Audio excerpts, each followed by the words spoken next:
দুনিয়াতে পাঠাইলাম মোহাব্বত কইরা বান্দা, অস্তিত্ব দিয়া দুনিয়ার জমিনে তোমারে পাঠাইলাম। এখন তোমার মা হয়েছে, এখন তোমার বাবা আছে, এখন তোমার ভাই আছে, বোন আছে, এখন তোমার সুন্দর একটা নাম হয়েছে, আত্মীয় স্বজন আছে, পাড়াপড়শি সবকিছু আছে, দুনিয়াতে অনেক কিছুই তুমি পেয়েছো।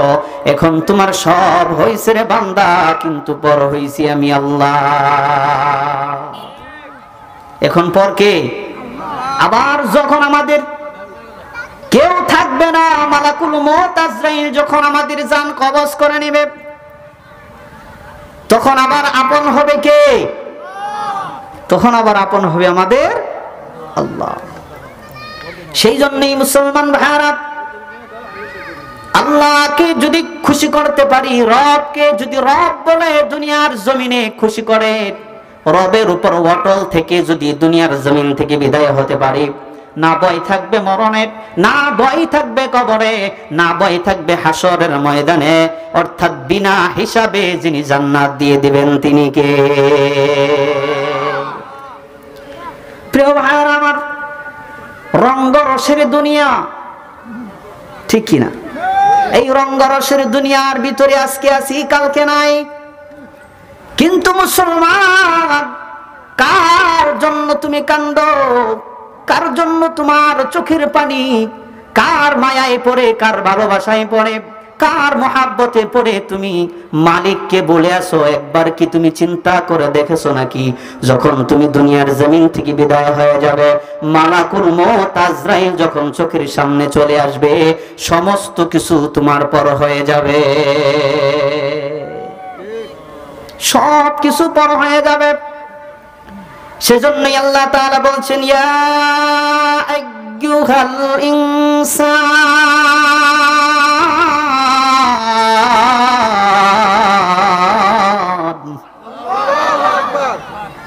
মা গররাকা বিরাব্বিকাল কারীম।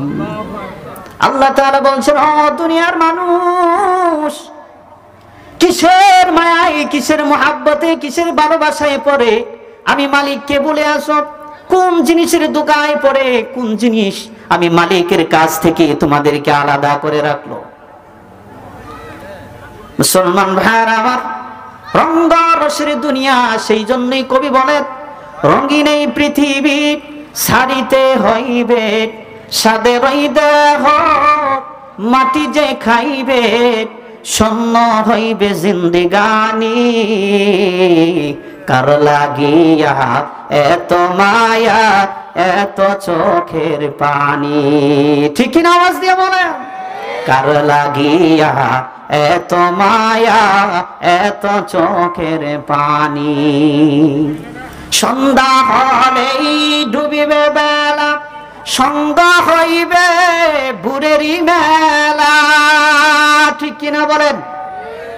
সন্ধ্যা হলেই ডুবিবে বেলা, সন্ধ্যা হইবে ভোরেরই মেলা। কেউ বা দিবে আখেরি গোসল, কেউ বা দিবে তোমায় আখেরি গোসল, কেউ বা আনবে আতর দাহানি, কার লাগিয়া এত মায়া, এত চোখের পানি। ঠিক কিনা বলেন? আর মুসলমান ভাই, যার লাগিয়া তুমি কান্দো, যার লাগিয়া তোমার চোখের পানি, মরণের সময় তাকায়া দেখবা গো, কেউ তোমার আপন না, কেউ তোমার আপন না। যিনি তোমার আপন তিনি হচ্ছেন আমার আল্লাহ। জোরে বলেন ঠিক কিনা? সেজন্যই সেই রবকে আমাদের খুশি করার দরকার আছে না নাই? মুসলমান ভাইরা আমার, রব্বুল ইজ্জাত ওয়াল জালাল আল্লাহ সুবহানাহু ওয়া তাআলা দুনিয়ার জমিনে হাজারো রকমের নিয়ামত দিয়ে দুনিয়ার জমিনে আমাদেরকে ভরপুর করে রাখছেন। ঠিক কিনা? আওয়াজ দিয়া বলেন। প্রিয় ভাইরা আমার, যত শত নিয়ামত রব্বে কারীম আমাদেরকে দিয়েছেন, দামি একটা নিয়ামত আমি আপনাদের সম্মুখে বলি। যেই দামি নিয়ামতটার নাম হলো অক্সিজেন। বলেন কি? এই আওয়াজ হয় না, আওয়াজ দিয়া বলেন তো কি? 5 মিনিটের জন্য যদি বন্ধ করে দেওয়া হয়, কোনো মানুষ থাকবে? কেউ থাকতে পারবে? থাকতে পারবে না। অথচ প্রিয় ভাইরা আমার, এই দামি একটা নিয়ামত অক্সিজেন 5 মিনিটের জন্য যদি বন্ধ করে দেওয়া হয়, কোনো মানুষ বাঁচতে পারবে না। দুনিয়াতে মানুষের জন্য অক্সিজেনের প্রয়োজন হয়, পশু প্রাণীদের অক্সিজেনের প্রয়োজন হয়, গভীর সাগরের তলদেশের ভিতরে যে মাছগুলো আছে তাদেরও অক্সিজেনের প্রয়োজন হয়। শুধু কি তাই না, সবুজ শ্যামল এই যে গাছপালাগুলো দেখতেছেন, এদেরও অক্সিজেনের প্রয়োজন আছে না নাই? গাছ এগুলো যদি আপনি ডেকে রাখেন, রোদ লাগতে দিবেন না, বৃষ্টি পড়ে না, বৃষ্টি পড়বে না, ডাইকা রাখলেন, অক্সিজেন যদি এরা গ্রহণ না করতে পারে, 2 দিন পরে যায় দেখবেন সব খেরের মতো হয়ে গেছে। ঠিক কিনা বলে? এদেরও বেঁচে থাকার জন্য অক্সিজেনের প্রয়োজন হয়। মুসলমান ভাইরা আমার, দামি একটা নিয়ামত অক্সিজেন। এটা আপনি বাজারে যাবেন, বাজারেও আছে, ঘরে যাবেন, ঘরেও আছে, বাহিরে যাবেন, বাহিরেও আছে, টয়লেটে যাবেন, তারপরে অক্সিজেন আছে না নাই? এই দামি নিয়ামতটা আল্লাহ রাব্বুল আলামিন কিফলতা করেন নাই। যেই মানুষগুলো সুন্দর তাদের কাছে বেশি রাখছেন, যারা কালো তাদের কাছে কম, এমন নাকি? প্রিয় ভাইরা আমার, যারা ধনাঢ্য ব্যক্তি, যারা ধনী মানুষ, যারা টাকা পয়সা যাদের অভাব নাই, তাদের কাছে অক্সিজেন বেশি রাখছেন। আমার কাছে যাদের কাছে টাকা পয়সা কম, তাদের কাছে কম রাখছেন, এমন নাকি? বলে না, না। এই দামি নিয়ামতটা গোটা পৃথিবীর ভিতরে আল্লাহ রাব্বুল আলামিন সমানভাবে বন্টন করে রাখছেন।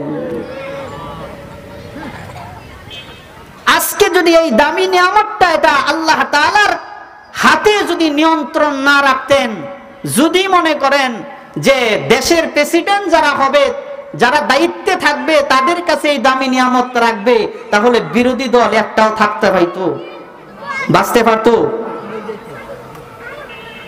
বাঁচার কোনো প্রশ্নই ছিল না। ঠিক কিনা? অক্সিজেন বন্ধ করে দেয়া সব শেষ।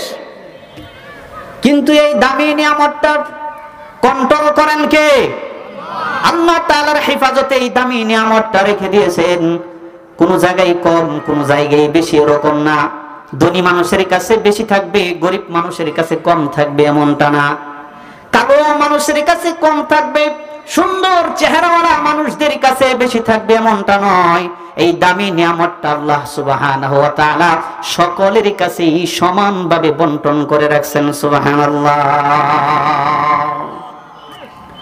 প্রিয় ভাইরা আমার, এত দামি নিয়ামত, তারপরেও আল্লাহ সুবহানাহু ওয়া তাআলা এই দামি নিয়ামতটাকে মুসলমানদের জন্য দামি নিয়ামত মনে করেন নাই, দামি নিয়ামত বলেন নাই। একজন মুসলমানের কাছে সবচাইতে দামি নিয়ামত হলো তার ঈমান। বলেন কি? ঈমান। এত দামি নিয়ামত 5 মিনিটের জন্য বন্ধ করে দিলে কোনো মানুষ থাকতে পারবে না। তারপরেও এই দামি নিয়ামতটাকে আল্লাহ তাআলা দামি বলেন নাই। মুসলমানের কাছে সবচাইতে দামি নিয়ামতের নাম হলো তার ঈমান। ঠিক কিনা? আওয়াজ দিয়া বলেন। কেন? অক্সিজেন বিহীন যদি কোনো মানুষ মারা যায় জাহান্নামে যাবে এমন কথা না। তার যদি ঈমান থাকে তাহলে আল্লাহ তাআলা তাকে জান্নাত দিয়ে দিবেন। করোনাকালীন অক্সিজেনের কারণে বহু সংখ্যক মানুষ দুনিয়ার বুক থেকে বিদায় নিয়েছেন। ঠিক কিনা? তাই কি তারা জাহান্নামে যাবে? যদি ঈমান থাকে তাদের ঠিকানা কোথায় হবে? জান্নাত। কোথায় হবে? জান্নাত। প্রিয় ভাইরা আমার, মুসলমানের কাছে সবচাইতে তার দামি নিয়ামতের নাম হলো ঈমান। কারণ ঈমান নিয়ে যদি কেউ কবরে যায় তার ঠিকানা হবে জান্নাত। ঈমান হারা হইয়া যদি কেউ কবরে যায় তার ঠিকানা হয়ে যাবে জাহান্নাম। কোথায় বলেন? কোথায়? জাহান্নাম। ঈমান এটা দামি একটা নিয়ামতের নাম ভাই। অসংখ্য নিয়ামতের ভিতরে দামি নিয়ামত হলো ঈমান। প্রিয় ভাইরা আমার, আজকে ঈমান কম থাকার কারণে আমি এই কথা বলি না আপনাদের ঈমান নাই। ঈমানের কমজোরি থাকার কারণে, ঈমান কম থাকার কারণে আজকে আমরা ঘুষের সাথে লেগে যাই, ইমান কম থাকার কারণে সুদের সাথে লেগে যায়, ইমান কম থাকার কারণে বেপরদায়ী চলাফেরা, ইমান কম থাকার কারণে ফজরের আজান হলে মসজিদের মিনার থেকে ঘুম ভাঙে না, মসজিদে যাইতে পারি না। জোরে বলেন কথা ঠিক কিনা? কারণ হলো আমাদের ইমান তো এমন কম দামি হয়ে গেছে যে আমাদের ইমান টাকা দিয়াও বেচা কিনা হয়। ঠিক কিনা বলেন? যে এটা কেমন কথা? নির্বাচন আসলে পরে একটা ভোটের জন্য 500 টাকা আমাকে বিক্রি করে দেই। ঠিক কিনা বলে? 500 টাকার বিনিময়ে কি হয়ে যায়? মানুষ বিক্রি হয়ে যায়। পোল্ট্রি মুরগির দামে বিক্রি হয়। পোল্ট্রি মুরগি কিনতে গেলে 500 টাকা লাগে এখন বর্তমানে। ঠিক কিনা বলেন? প্রিয় ভাইরা আমার, এখন যদি আপনি প্রশ্ন করেন ইমান কম থাকার কারণে সুদের সাথে লেগে যায়, ইমান কম থাকার কারণে ঘুষের সাথে লেগে যায়, ইমান কম থাকার কারণে মসজিদ থেকে আজানের আওয়াজ আমার কানে আসে কিন্তু মসজিদে যাইতে পারি না, এখন বাড়ানোর পদ্ধতি কি আছে না নাই? বাড়ানোর পদ্ধতি কি? কিভাবে কাজ করলে পরে, কি করলে পরে আমাদের ইমান বাড়বে, সেই কথা আল্লাহ তাআলা কুরআনুল হাকিমের ভিতরে জানিয়ে দিয়েছেন। সুবহান! এই আওয়াজ দিয়ে সুবহানাল্লাহ নাই? প্রিয় ভাইয়ার আমার, আল্লাহ তাআলা বলেন ওয়াইযা তুলিয়াত আলাইহিম আয়াতুহু যাদাতুহুম ঈমানা ওয়া আলা রাব্বিহিম ইয়াতাওয়াক্কালুন।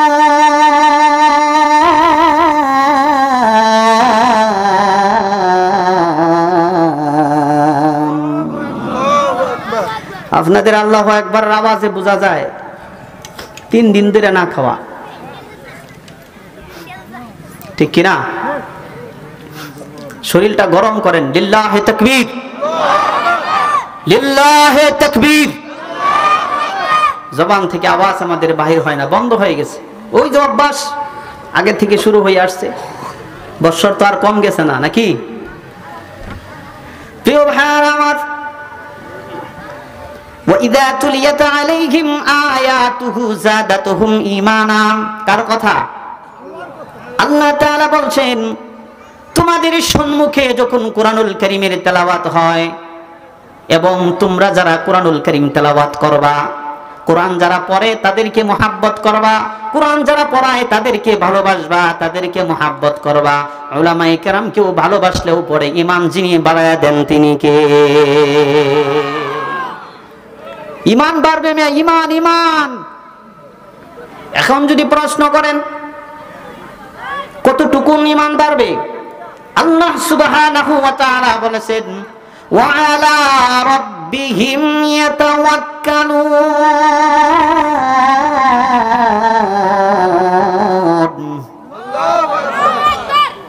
ঈমান কতটুকু বাড়বে যাবেন? যারা কোরআন পড়ে, যারা কোরআন পড়ায় এবং কোরআনুল কারীম শুনলেও ঈমান বাড়ে, পড়লেও ঈমান বাড়ে, যারা পড়ে তাদেরকে মহব্বত করলেও ঈমান বাড়ে। সুবহানাল্লাহ বলেন। ঈমান বাড়তে বাড়তে একটা সময় এমন পর্যায়ে চলে যাবে বান্দা একমাত্র ভরসা করবে কার উপরে? আওয়াজ দেয়া বলেন ওয়া আলা রাব্বিহিম ইয়াতাওয়াক্কালুন। একমাত্র বান্দা ভরসা করবে আল্লাহর উপরে। সুবহানাল্লাহ।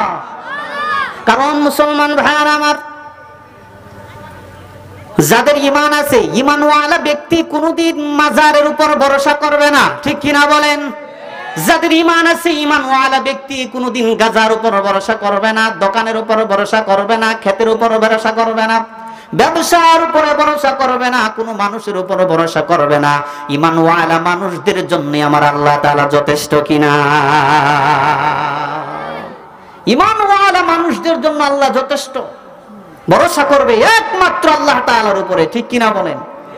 প্রিয় ভাইরা আমার, আল্লাহ তাআলার উপর যখন ঈমানওয়ালা মুমিন বান্দা ভরসা করবে, রব্বে কারীম জানিয়ে দিয়েছেন ওয়া কানা হাক্কান আলাইনা নাসরুল মুমিনিন।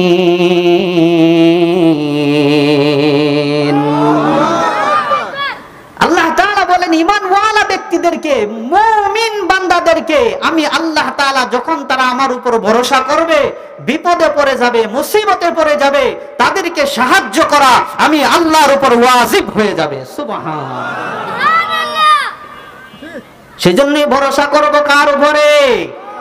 আল্লাহ আমার রব, ওই রবি আমার সব। ঠিক কিনা বলেন? আল্লাহ আমার রব, ওই রবি আমার সব। দমে দমে তন মনে তারি অনুভব। আল্লাহ আমার রব, ওই রবি আমার সব। এই জবান খুলে বলেন সবাই, আল্লাহ আমার রব, ওই রবি আমার সব। ঠিক কিনা বলেন? তাহলে কোরআনুল কারীম তেলাওয়াত করলে ঈমান বাড়ে। কোরআন তেলাওয়াত করলে কি হয়? ঈমান বাড়ে। আজ থেকে সবাই কোরআনুল কারীম তেলাওয়াত করব ইনশাআল্লাহ। যারা পড়তে পারি না তারা মসজিদের ইমাম সাহেবদের কাছে কোরআন তেলাওয়াত শিখে নেব ইনশাআল্লাহ। আর যারা পড়তে পারি তারা দৈনন্দিন হলেও এক পৃষ্ঠা হলেও আমরা কোরআনুল কারীম তেলাওয়াত করব ইনশাআল্লাহ। আল্লাহ তাআলা সকলকে কোরআনের জন্য কবুল করুন, আমিন। প্রিয় ভাইরা আমার, ঈমানওয়ালা ব্যক্তিদের দাম আছে না নাই? মুসলমান ভাইরা আমার, পর্দার আড়ালের মা গো, ভালো করে লক্ষ্য করে কথা শুনেন। যাদের ঈমান পরিপূর্ণ আছে, ঈমানওয়ালা মানুষ কোনদিন বেঈমান, ফাসিক, কাফের, ইহুদি, খ্রিস্টানদের সামনে মাথা নত করবে না। জোরে বলুন ঠিক কিনা? মরাও যদি লাগে, মরণ যদি একেবারেই নিকটবর্তী হয়ে যায়, তারপরে ঈমানওয়ালা বান্দা কোনদিন তার এই দেহটাকে, ঈমানওয়ালা ব্যক্তি কোনদিন এই মাথাটাকে মানুষের সামনে নত করবে না, কারণ ঈমান তার পরিপূর্ণ। জোরে বলুন ঠিক কিনা?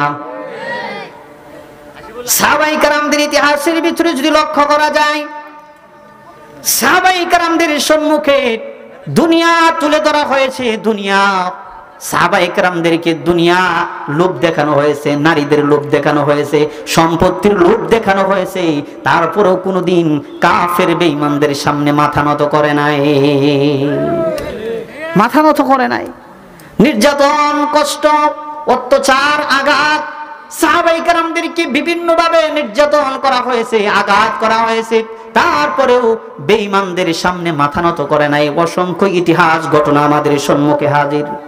ও মুসলমান ভাই, আজকে আমার ঈমান কেন টাকা দিয়ে বিক্রি হয়? আজকে কেন আমি 500 টাকার লোভে আমার এই নিজস্ব, আমার দেহটা, আমার জবানটা কেন আমি বিক্রি করে দেই 500 টাকার বিনিময়ে? ঠিক কিনা বলেন? কারণ ঈমানের পরিপূর্ণতা আমার ভিতরে নাই। আমাদের ভিতরে ঈমানের কমতি থাকার কারণে আজকে মাজারের উপর ভরসা করি, মানুষের উপর ভরসা করি, ক্ষেতের উপর ভরসা করি, জমির উপর ভরসা করি। আওয়াজ দিয়ে বলেন কথা ঠিক কিনা? কিন্তু সাহাবায়ে কেরামদের ইতিহাস পড়লে বোঝা যায় একমাত্র ভরসা করেছেন আল্লাহ তাআলার উপরে। তাদের সামনে দুনিয়া তুলে ধরা হয়েছে, তারপরেও তারা নাস্তিক বেঈমানদের সামনে মাথা নত করে নাই। প্রিয় ভাইরা আমার, ছোট্ট করে একটা ঘটনা আপনাদের সম্মুখে বলে দেই। হযরত ওমর ফারুক রাদিয়াল্লাহু তাআলা আনহুর জামানায় পারস্যের সেই কুখ্যাত সন্ত্রাসী রোম সম্রাটের বিরুদ্ধে সরাসরি যুদ্ধ ঘোষণা করা হয়েছিল, সরাসরি যুদ্ধে অংশগ্রহণ করেছিলেন। এর আগে যতই চেষ্টা করেছিল, কিন্তু রাসূল করিম সাল্লাল্লাহু আলাইহি সাল্লামের ভয় ভীতি কাফের বেঈমানদের অন্তরের ভিতরে ঢুকিয়ে দিয়েছিলেন। কিন্তু সরাসরি যুদ্ধ হয় নাই, যুদ্ধ সরাসরি সংগঠিত হয়েছিল ওমর ফারুক রাদিয়াল্লাহু তাআলা আনহুর জামানায়। পারস্যের সেই কুখ্যাত সন্ত্রাসী রোম সম্রাট, একটু দিলের কানটা লাগায় শুনেন, সেই পারস্যের কুখ্যাত সন্ত্রাসী রোম সম্রাট জানতে পারলো মুসলমানেরা আমার বিরুদ্ধে জিহাদ করার জন্য, যুদ্ধ করার জন্য আসতেছে। এবার কুখ্যাত সন্ত্রাসী তার গোয়েন্দা বাহিনীকে ডাক দিয়া বলেন, গোয়েন্দা দেখো তো দেখি মুসলমানদের ভিতরে তাদের এত বড় কেন সাহস, এত বড় সাহস কেমনে হলো? তারা পারস্যের সম্রাট রোম সম্রাটদের বিরুদ্ধে তারা যুদ্ধ ঘোষণা করেছে, যুদ্ধ করবে, লড়াই করবে। তাদের কি লোক সংখ্যা বেশি নাকি? একটু দেখো তো। বলতেছে তাদের কি, গোয়েন্দাদেরকে বলতেছেন এত বড় বাদশাহের বিরুদ্ধে তারা, রোম সম্রাটের বিরুদ্ধে তারা যুদ্ধ ঘোষণা করেছে, যুদ্ধ করবে, লড়াই করবে। তাদের শক্তি, তাদের পাওয়ার, তাদের ক্ষমতা আমি দেখতে চাই। গোয়েন্দাকে পাঠাইছে যে দেখো তো দেখি, খোঁজ খবর নিয়ে আসো যে তাদের জনবল কেমন, লোক সংখ্যা কেমন, একটু দেখে আসো। গোয়েন্দা দেখছে, দেখে আইসা বলে বাদশাহ দেখলাম লোক সংখ্যাও তেমন না, আমাদের চাইতে অনেক অনেক কম লোক সংখ্যা তাদের, মুসলমানদের। তাহলে আমার বিরুদ্ধে যে যুদ্ধ ঘোষণা করার জন্য আসতেছে, তাদের কি অস্ত্র শস্ত্রগুলো যে এগুলোকে আধুনিক নাকি? তাহলে গোয়েন্দা বলে না বাদশাহ, এটাও তো একেবারেই দুর্বল, আমাদের অস্ত্রগুলো আধুনিক আর তাদের অস্ত্র শস্ত্র দেওয়া এগুলো আধুনিক না, একেবারে ভাঙ্গা ভুঙ্গা কিছু অস্ত্র শস্ত্র আছে, এগুলো নিয়েই যুদ্ধ করার জন্য আসবে। বাদশাহ বলেন তাহলে চতুর দিক থেকে যে মুসলমানদের বিজয়ের আওয়াজ আসে এটা কেমন করে? সুবহানাল্লাহ। গোয়েন্দা ডাক দিয়া বলেন বাদশাহ বলতেছেন, গোয়েন্দা চতুর্দিক থেকে মুসলমানদের বিজয়ের আওয়াজ যে কানের ভিতরে আসছে, বিজয়ের আওয়াজ যে আমার কানের ভিতরে আসে, তার কারণ কি? তাদের কোনো আলাদা কোনো ট্রেনিং আছে নাকি? আলাদা কোনো ট্রেনিং কি তাদের আছে? গোয়েন্দা ডাক দিয়ে বলেন বাদশাহ না না, তাদের আলাদা কোনো ট্রেনিং নাই, বরং তারা এমন দলের লোক, ওই মুসলমানেরা কেউ বা কৃষি কাজ করে, কেউ বা দোকানদারি করে, কেউ বা ব্যবসা করে। তাদের বাদশাহ যখন তাদেরকে জিহাদের জন্য ডাক দেয়, তখন ক্ষেত থেকে কেউ উঠে আসে, কেউ দোকান থেকে উঠে আসে, কেউ বাজার থেকে চলে আসে, কেউ ঘর থেকে বাহির হয়ে আসে।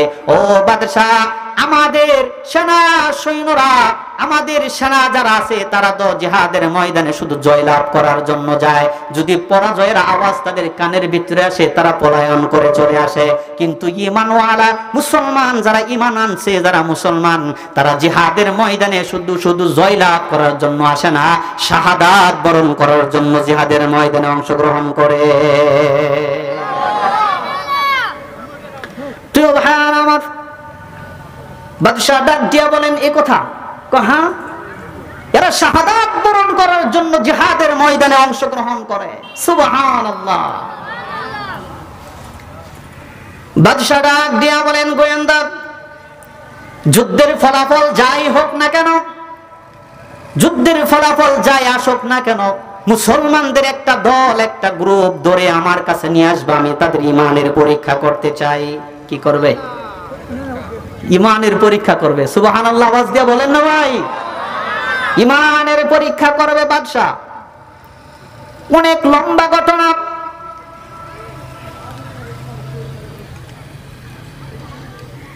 সেনাবাহিনীর হাতে মুসলমানদের একটা দল, একটা গ্রুপ ধরা পড়ে গেল।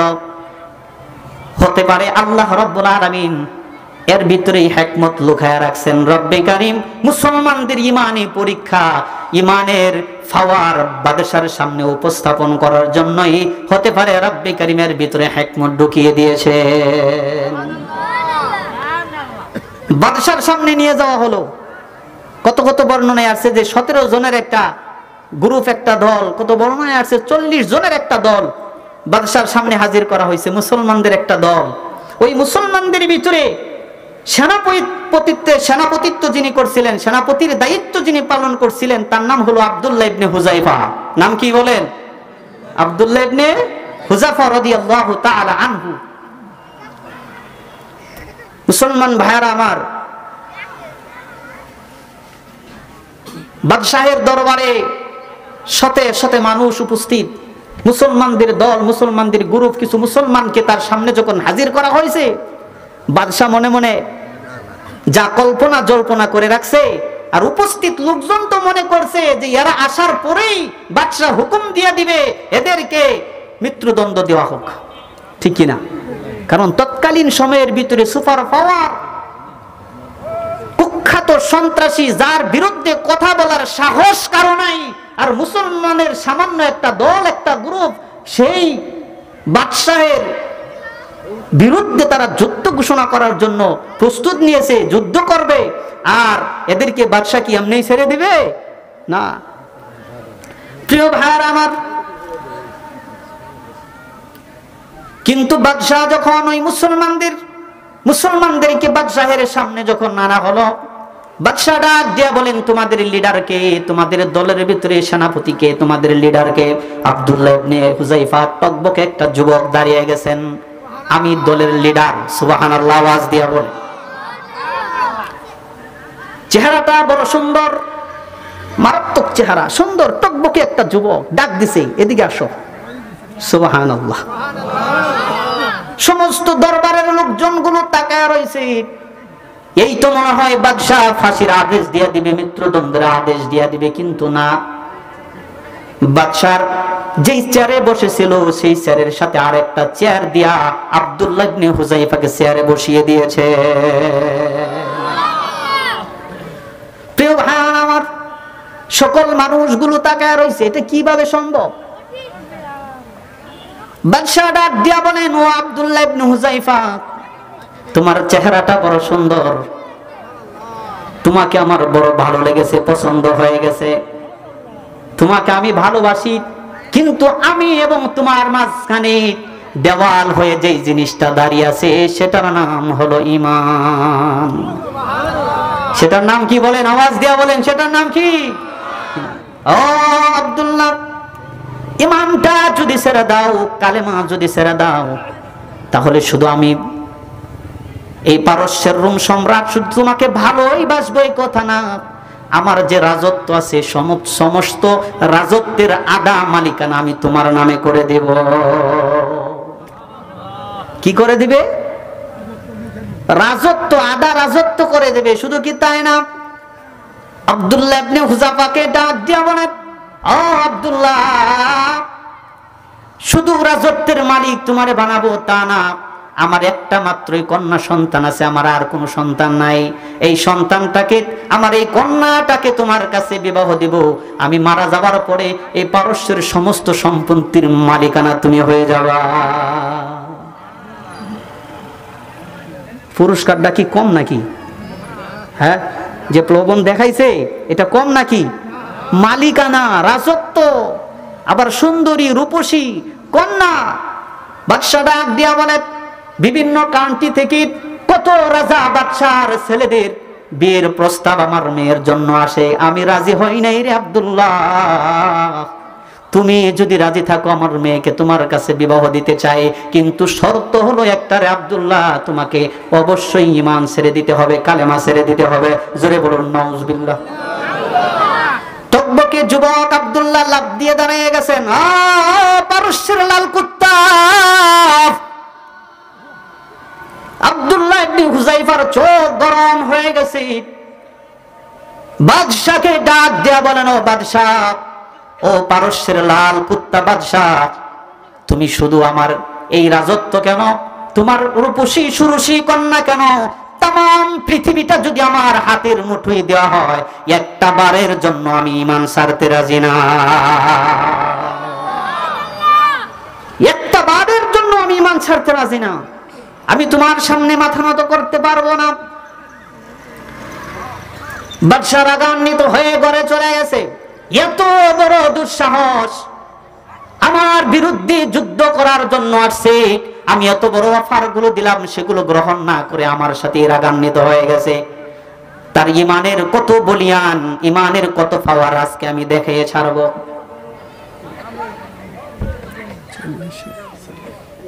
প্রিয় ভাইরা আমার,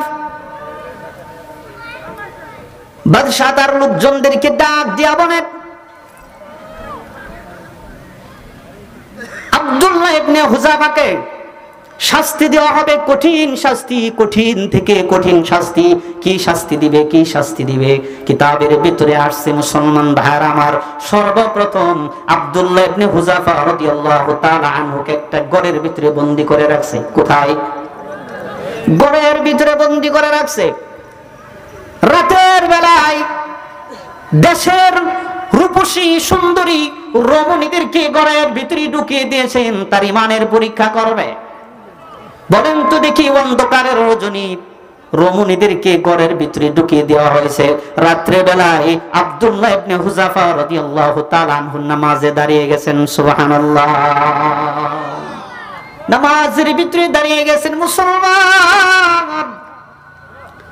আব্দুল্লাহ ইবনে হুযাফা নামাজ তাআলার গভীর রজনীতে নামাজ যখন 2 রাকাত শেষ হয়ে যায়, আবার 2 রাকাত নামাজের নিয়ত করে। মুসলমান ভাই, সকালবেলা রমণী বাদশার সামনে ডাক দিয়া বলেন, বাদশা রে, কার ঘরের ভিতরে তুমি আমারে ঢুকাইয়া দিছ রে? এটা মানুষ না আল্লাহর ফেরেশতা, কিছুই বুঝতে পারি নাই। প্রিয় ভাই, আব্দুল্লাহ ইবনে হুযাফা রাদিয়াল্লাহু তাআলা আনহুর শাস্তির মাত্রা আরো বেড়ে গেল। এবার বাদশা ডাক দিয়া বলেন, জেলখানার ভিতরে ঢুকায় রাখবা, খাবারও দিবা না, পানিও দিবা না, কিছুই দিতে পারবা না। ডক্টরকে বলে রাখছেন, ডক্টর 2 দিন বাদে বাদে যাইয়া চেক করবি, যখন দেখবি একেবারে মৃত্যু শয্যায় শায়িত, একেবারে শেষ হয়ে যাবে, তখন বলবি। 1 সপ্তাহ আব্দুল্লাহ ইবনে হুযাফার খানা নাই, পানি নাই। সুবহানাল্লাহ বলেন। আব্দুল্লাহ ইবনে হুযাফা রাদিয়াল্লাহু তাআলা আনহু যখন একেবারে শেষ পর্যায়ে ডক্টর পরীক্ষা করে দেখে, এবার যদি খানা পানি যদি না দেওয়া হয় আব্দুল্লাহর জীবন চলে যাইতে পারে। চলে গেলেন বাদশার কাছে ডক্টর ডাক দিয়া বলেন, বাদশা, এবার যদি খানা পানি যদি না দেওয়া হয় যে কোনো সময় অঘটন ঘটতে পারে, মরে যাইতে পারে। বাদশা ডাক দিয়া বলেন, ডাক্তার রে, খানা নিয়ে যা, তবে যেই খানাটা নিয়ে যাবি সেটা হলো হারাম খানা। কি খানা? শুকরের গোশত আর মদ মিশ্রিত পানি নিয়ে যাবি, আবার জানাইয়া দিবে এটা হারাম খানা, কারণ সে নাও তো জানতে পারে। ঠিক কিনা বলেন?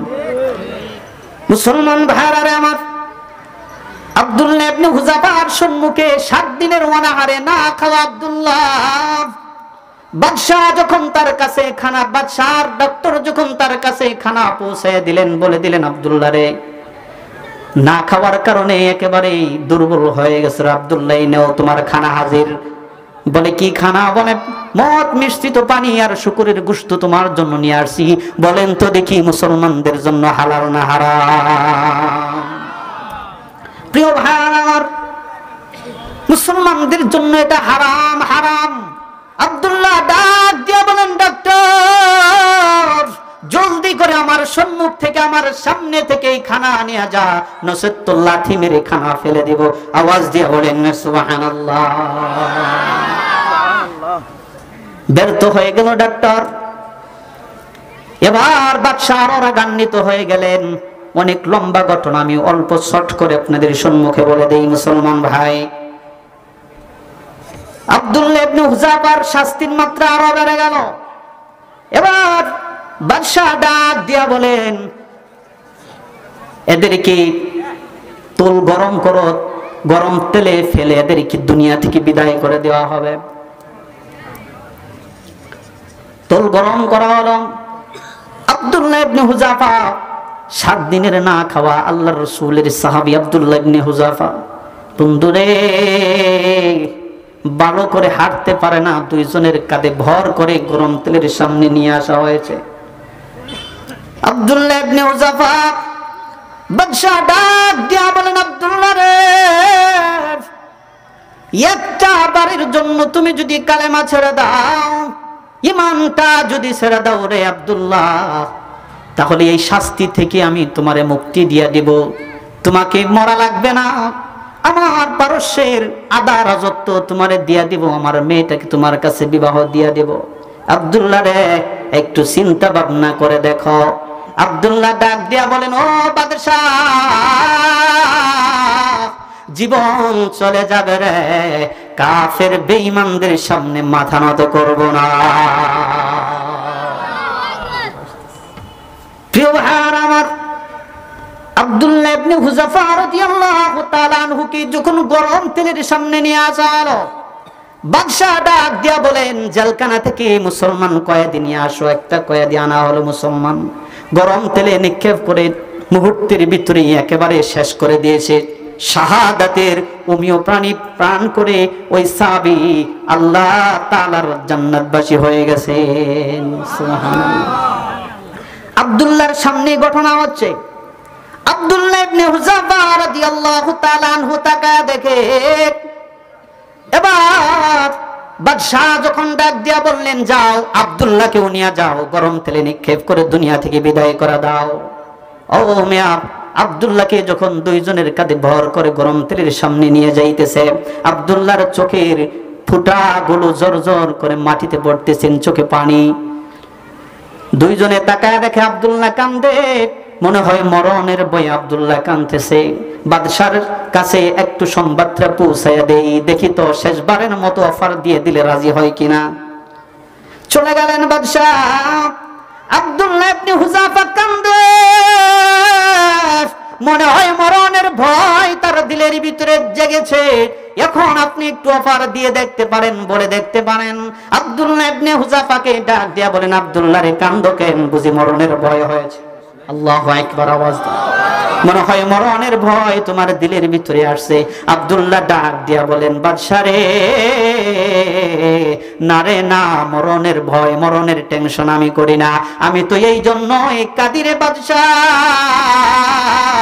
একটা মাত্র জীবন আল্লাহ আমাকে দিয়েছেন, একটা জীবন আল্লাহ তাআলা আমাকে দিয়েছে। এই জীবনটা একবার আমি দুনিয়ার জমিন থেকে বিদায় হয়ে যাব। এই মরণটা যে কত আনন্দের ও বাদশা তুমি জানো না। আল্লাহ তাআলা যদি আমারে 1000টাও জীবন যদি দিত রে, 1000 বার আল্লাহর রাস্তায় শহীদ হওয়ার জন্য প্রস্তুত হয়ে যেতাম। লিল্লাহি তাকবীর, আল্লাহু আকবার, লিল্লাহি তাকবীর, আল্লাহু আকবার। আল্লাহ তাআলা আমাদের সকলকে ঈমানের জন্য কবুল করুন। সেই জন্যই মুসলমান ভাই, ঈমানওয়ালা ব্যক্তি মাজার উপরে, গাজার উপরে, ব্যবসার উপরে, ক্ষেতের উপরে, দোকানের উপরে, মানুষের উপরে ভরসা করবে?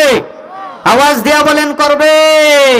করবে না। সেই জন্য আমার আল্লাহ তাআলা জানিয়ে দিয়েছেন, ওয়া কানা হাক্কান আলাইনা নাসরুল মুমিনিন।